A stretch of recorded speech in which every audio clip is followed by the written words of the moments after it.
السلام علیکم ورحمۃ اللہ وبرکاتہ۔ محترم سامعین، آج ماشاءاللہ رمضان شروع ہونے والا ہے۔ بہت سارے خوش نصیب لوگ جو رمضان کا کافی وقت سے انتظار کر رہے تھے، جنہوں نے گھروں کی صفائی کر لی ہے، دکانوں کی صفائی کر لی ہے اور بہت سارے انتظامات کر لیے ہیں۔ کچھ اور بھی کام کرنے ہیں، خاص طور پر جس کی طرف ہماری توجہ نہیں ہوتی ہے، وہ یہ کہ ہم اپنے دلوں کی صفائی کریں۔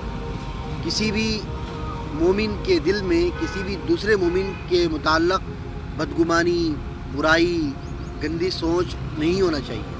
تو اس لیے خاص طور پر اپنے دلوں کا ہم جو ہے جائزہ لیں کہ کہیں نا اتفاقی ہو، کہیں بات بند ہو، بھائیوں میں، ماں باپ اولاد میں، شوہر بیوی میں اور بہنوں میں، تو ہم صلح کر لیں، معافی مانگ لیں۔ کیونکہ جو انسان کسی سے نا اتفاقی رکھتا ہے، بات بند کرتا ہے، تو پھر اللہ تبارک و تعالیٰ اس کی عبادتوں کو قبول نہیں کرتے ہیں۔ تو جہاں ہم رمضان کے اندر بہت ساری چیزوں کا اہتمام کرتے ہیں، وہیں اس بات کا خاص خیال رکھیں کہ دل کے اندر کسی انسان کے متعلق بدگمانی، برائی اور جو ہے تحقیری سوچ نہیں ہونی چاہیے۔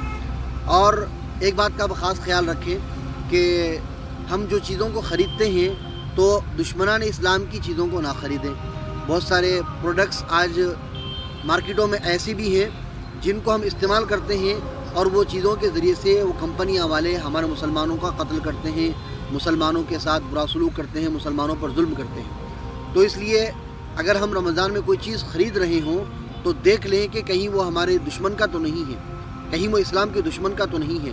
مسلمان کا اگر ہو، مسلمان کی اگر کمپنی ہو اور یا ایسا انسان ہو جو مسلمانوں کے ہمدرد ہو، مسلمانوں کے خیر خواہ ہو، مسلمانوں کے ساتھ محبت کرنے والا ہو، چاہے وہ کوئی بھی ہو، مسلمان ہو یا نان مسلم ہو، ہم اس سے خرید سکتے ہیں۔ لیکن اگر مسلمانوں کا دشمن ہو اور مسلمانوں کی مسجدوں کو شہید کرنے والا ہو، مسلمانوں کے جانوں پر حملے کرنے والا ہو، مسلمانوں کی مسجدوں کو مسمار کرنے والا ہو، مسلمانوں کے معصوم بچوں کو جو ہے قتل کرنے والا ہو، ایسے کمپنیوں کے پروڈکٹس کو خدارہ اللہ کا واسطہ کبھی ہرگز بالکل نہ خریدیں۔